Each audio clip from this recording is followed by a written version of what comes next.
Hi guys, it's Aoife from Words of Clover and I'm here with my September wrap-up part 2. And the first book I want to talk about is an audiobook I finished in the latter half of September, and that was Bloodwitch by Susan Dennard, and this was narrated by Cassandra Campbell. This is the third book in the Witchlands trilogy by Susan Dennard, and in this book we are following on with our main characters Safi and Isolde, who are both witches in this world where people are born with magical powers. So in Bloodwitch we are following our characters, as I said, but we are also following a few different characters such as Awen, who is a Bloodwitch, who we have seen pop up in the last two books, but we have never really known much about him. He's a little bit of a mystery. Seeing him progress his relationship with Isolde, finding out more about him, who he really is, his personality, and then also his past and the way his magic works as well. And again, his magic is one of the rarest types of magic, and it's also very, very feared, and people look at him almost like a monster because of what he's able to do with people's blood, which is why he is a Bloodwitch. This book was about 18 hours long, and it is definitely longer than the normal audiobooks that I listen to. I also tend not to listen to fantasy books on audiobook because I find,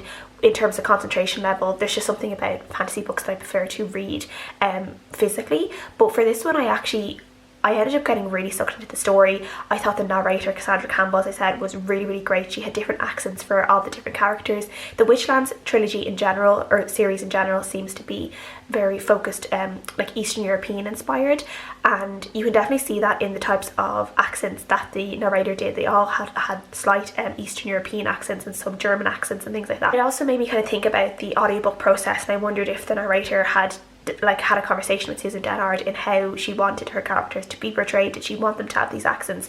And it was just really interesting because obviously, having read the books physically before, they'd never had that type of accent in my head, where now obviously when I read on they will have those accents. So that was just a really interesting kind of thing for me in terms of reading it via audiobook. This one I definitely enjoyed a lot more than Windwitch. I found Windwitch quite boring in parts, and while I love the magic in this book, there's times where kind of the political intrigue kind of bogs down the story overall and really slows it down, where with this one there were parts where a little bit slower, but because we were following some of my favourite characters who were Isolde and Awen, I enjoyed their story, and I enjoyed the story focusing more on them.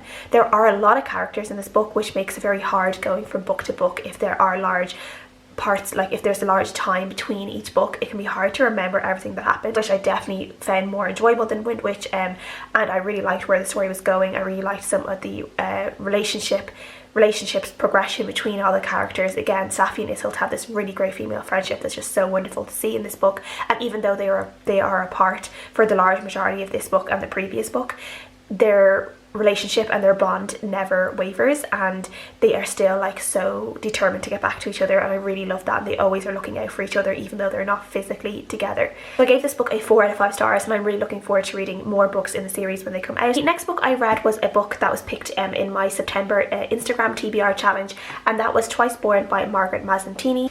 This book is a historical fiction book set in the 80s and the 90s, and we are following a character called Gemma. She is Italian. We first meet her when she is in Bosnia on this kind of study trip, and it is during the Winter Olympics in Bosnia, and she meets a younger man called Diego, and immediately Gemma and Diego, they're like really connected straight away. They're like almost each other's soulmates in a way. They have this very, very intense romantic relationship that starts almost pretty much straight away, and the next few years we follow them as they kind of go through their ups and downs of their relationships, because when they first meet, Gemma is engaged to another man, and we follow them as they eventually kind of find their way back to each other and they start their own relationship.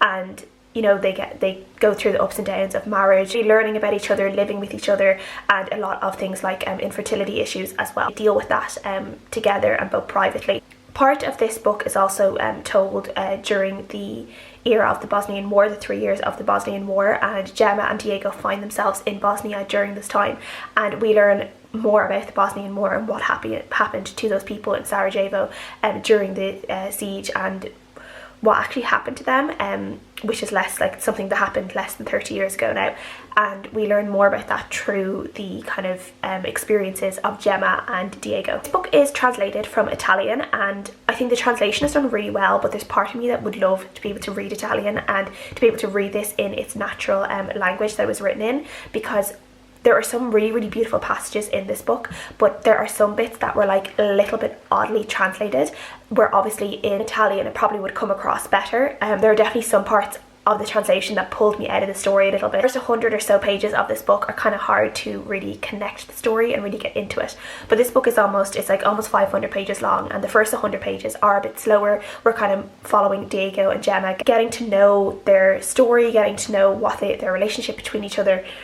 But once those 100 pages kind of go past and you really figure out what the story is going to focus on, you just completely fall into this book. I completely fell into this book. As I said in my TBR video, my friend got this book for me for Christmas, and it's a book that she's been talking about for years and telling me how much she loved. So I really, really enjoyed my reading experience with this as well, because I was able to text her while I was reading this and tell her what parts I was at, and we were able to discuss what was happening in the book and what I was feeling about what was happening, what she was feeling about what was happening. There is definitely a part in this book where like I had these feelings about these characters, and I kind of felt like I knew what was going on, and I felt like I knew what the characters were doing, and then something happens near the end where it just completely flips everything on its head, and it really surprised me, and it really just shocked me as well, and it definitely it's just done really, really well. So I really, really enjoyed that. This book does have a lot of triggers in terms of infertility, as Gemma does struggle a lot with infertility and miscarriages in this book, and then obviously they are in Bosnia during the Bosnian War, so there is things such as gun violence, death, the description of children dying, and then there's also sexual assault and descriptions of sexual crimes. This book again also taught me a lot about the Bosnian War, which is something I know very, very little about, and something I want to know more about and would love to read more about it, particularly if there are any more fictional books set around this time. I would love to read more, so if anyone does know and can suggest any, please leave them down below in the comments. I gave this book a 4 out of 5 stars. I really, really recommend it for people who really like historical fiction, but as I said, this is a translated work of fiction as well, and I do think people need a little bit of patience for those first 100 to 150 pages when they are reading this book to really get into the story and really let the story sink into your bones, and for it to really grip you and intrigue you, because I think if you can do that, you will really enjoy the rest of the story and really just get completely gripped to it and be taken along for an amazing ride the way I was. The next book I read was also from my Instagram TBR challenge, and that was Downstation by Simon Morden. This is kind of a science fiction / fantasy type story where we are following a group of people who are in London, and they are all on the London Underground in the tunnels, and something happens. It seems like there's this massive fire, and they all end up having to run for their lives, and they end up going through this door, and they end up in this like strange land, and they've no idea where they are, and they've no idea how to get back. The door disappears behind them, and there's no way they're able to get back to their London, and they end up in this like world where people are kind of just like living wild, and their lives are in danger, and they have to figure out what's going on, and there seems to be magic in this world as well. There's not much I can say about this book, to be honest, because I really did not like it. There's just something with the story, it just didn't click with me at all. The only thing I can say, there's a really great diverse range of characters in this. All the characters seem to be people of colour who are English but have like different experiences and have come from loads of different types of backgrounds, so that was really, really great to see. But I just didn't gel with the story at all. I just felt completely disconnected from the characters, from the story, from the way the magic was. I felt like nothing was really explained very well, and I felt myself skim reading most of it, and I gave it a 2 out of 5 stars because I just didn't really enjoy it. So I do actually have, as I said before, I do have the sequel to this on my shelves as well, because I was hoping I'd be able to read the two of them really closely together if I like this book, but I definitely do not want to read the sequel, so I will be unhauling the both of them from my bookshelves, which is a shame, because I was really hoping this would be like this almost like Narnia-esque type of story, because it did sound really, really intriguing, but I didn't like it at all, so 2 out of 5 stars. Then the next book I read was Trudi Canavan, Priestess of the White, and I was really excited to read this one. This is one that has been on my shelf for a really, really long time, and I just don't know why I haven't read it yet, because Trudi Canavan is one of my favourite fantasy writers. As I've said before, she has written one of my favourite trilogies of all time, which is the Black Magician trilogy, which has a spin-off trilogy as well called the Assassin Spy trilogy, I think. But I really, really love her books, those books and that world, so I was really excited to read this one, and this definitely had a lot of the things I love about Trudi Canavan's writing in it, but it did just lack some of the characters that obviously I loved in the Black Magician series. I didn't quite have similar characters in this book that I could really love as much. In this book we were following a few different characters, and we were in a world where there are these gods who appear to people, and they have granted a select few of their followers, their priests and priestesses, kind of the special abilities to be able to communicate with them, and they also give them special kind of powers, gifts they're called, as well as immortality.